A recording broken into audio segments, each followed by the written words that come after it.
हमले के बाद आतंकियों पर ताबड़तोड़ एक्शन लिया जा रहा है। कश्मीर घाटी में नॉन स्टॉप आतंकियों का सफाया शुरू हो गया है। 10 आतंकियों के मकानों को मिट्टी में मिला दिया गया है। पहलगाम हमले के गुनहगारों का घर मिट्टी में मिलाने का ऑपरेशन जारी है।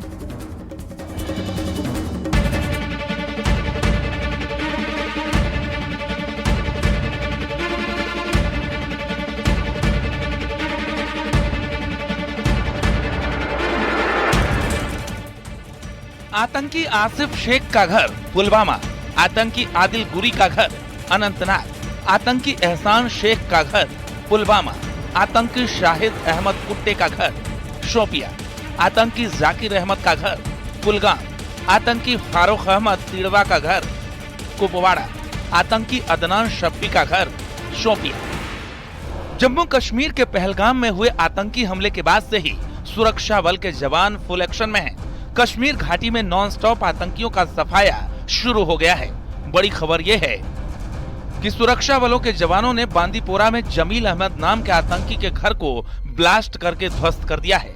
इससे पहले शोपियां जिले के वांडीना इलाके में आतंकी अदनान शफी के घर को ध्वस्त कर दिया गया था। अदनान शफी ने करीब 1 साल पहले लश्कर-ए-तैयबा आतंकी संगठन में शामिल हुआ था। इससे पहले कुपवाड़ा में आतंकी फारूक अहमद के घर को विस्फोट करके उड़ा दिया गया था। इन सभी को मिलाकर कश्मीर घाटी में अब तक कुल 10 आतंकियों के घर को मिट्टी में मिलाया जा चुका है। कुपवाड़ा में लश्कर-ए-तैयबा के कमांडर फारूक का घर ध्वस्त किया गया है। सुरक्षा बल ने शोपिया में आतंकी अदनान शफी के घर को ब्लास्ट कर उड़ा दिया है। पुलवामा हमले के गुनहगारों का घर मिट्टी में मिलाने का ऑपरेशन जारी है। Bureau report, news 18।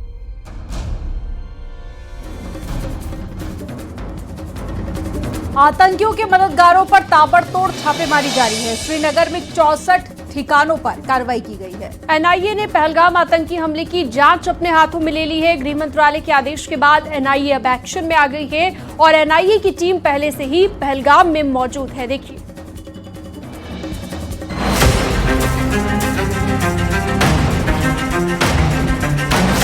Jammu Kashmir में आतंकी नेटवर्क तोड़ने के लिए बड़ा अभियान चलाया जा रहा है। आतंकियों के मददगारों पर ताबड़तोड़ छापेमारी जारी है। श्रीनगर में 64 ठिकानों पर यूएपीए के तहत कार्रवाई की गई है। कुलगाम से आतंकियों के 2 मददगार को गिरफ्तार किया गया है। लश्कर और जैश जैसे आतंकी संगठन से जुड़े संदिग्धों पर एक्शन जारी है। वहीं इस्लामिक स्टेट और टीआरएफ के संदिग्धों पर भी छापेमारी की जा रही है। पहलगाम हमले के बाद जम्मू कश्मीर के सभी जिलों में सुरक्षा सख्त कर दी गई है। पहलगाम आतंकी हमले के बाद सीमावर्ती इलाकों में सिविलियन को फिलहाल पहाड़ी इलाके से रोड के रास्ते आने को कुछ समय के लिए रोका गया है।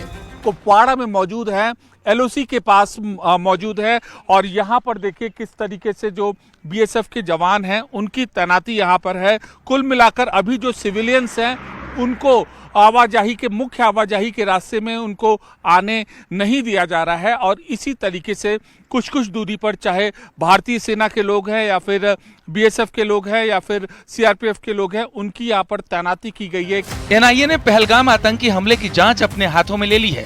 गृह मंत्रालय के आदेश के बाद आज एनआईए एक्शन में आ गई है। एनआईए की टीम पहले से ही पहलगाम में मौजूद है। एनआईए की टीम ने सबूतों की तलाश तेज कर दी है। पहलगाम में पहले से ही मौजूद एनआईए के अधिकारी चश्मदीदों से पूछताछ कर रहे हैं। ये अधिकारी उन चश्मदीदों से बात कर रहे हैं जिन्होंने बैसरन घाटी में अपनी आंखों के सामने भयानक हमले का मंजर देखा था। Bureau report, news 18। मन की बात कार्यक्रम में पीएम मोदी ने कहा कि मन में गहरी पीड़ा है। 22 अप्रैल को पहलगाम में हुई आतंकी वारदात ने देश के हर नागरिक को दुख पहुंचाया है। प्रधानमंत्री मोदी ने कहा कि न्याय मिलकर रहेगा। इस हमले के दोषियों और साजिश रचने वालों को कठोरतम जवाब दिया जाएगा।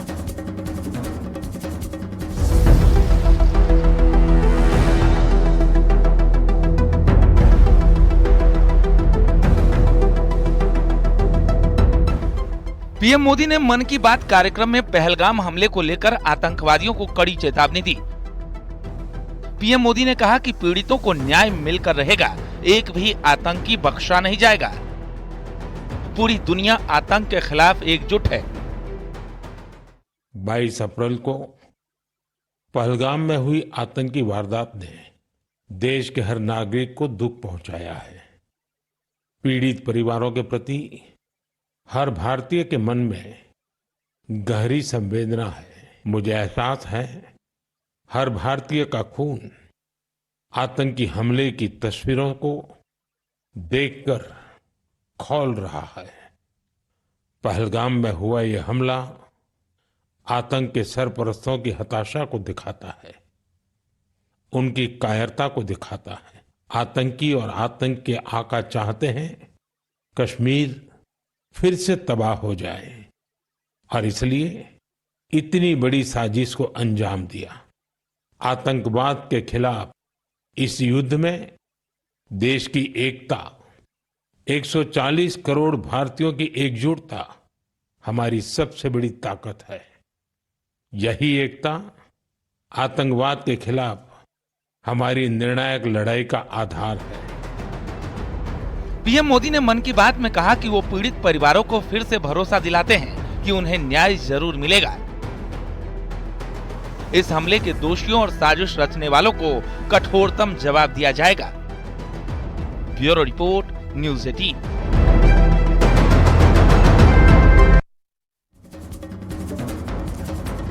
पहलगांव पर कांग्रेस नेता और कर्नाटक के सीएम सिद्धारमैया के बयान पर बीजेपी प्रवक्ता सुधांशु त्रिवेदी का रिएक्शन आया है।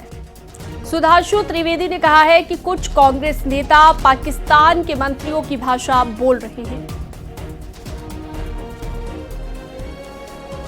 कांग्रेस पार्टी के कुछ नेता ठीक वही भाषा बोल रहे हैं जो पाकिस्तान के नेता बोल रहे हैं। कांग्रेस के वरिष्ठ नेता और कर्नाटक के मुख्यमंत्री श्री सिद्धारमैया के द्वारा यह कहना कि युद्ध कोई विकल्प नहीं है, यह अक्षरशः वही भाषा है जो पाकिस्तान के रक्षा मंत्री, पाकिस्तान के गृह मंत्री और पाकिस्तान के विदेश मंत्री बोल रहे हैं। हम कांग्रेस पार्टी से पूछना चाहते हैं कि आपने तो कहा था कि आप सरकार के साथ खड़े हैं, चंद दिन के अंदर चेहरे पर से नकाब उतर गया। और यहां वक्त हो चला एक छोटे से ब्रेक का। आप देखते रहिए न्यूज़ 18।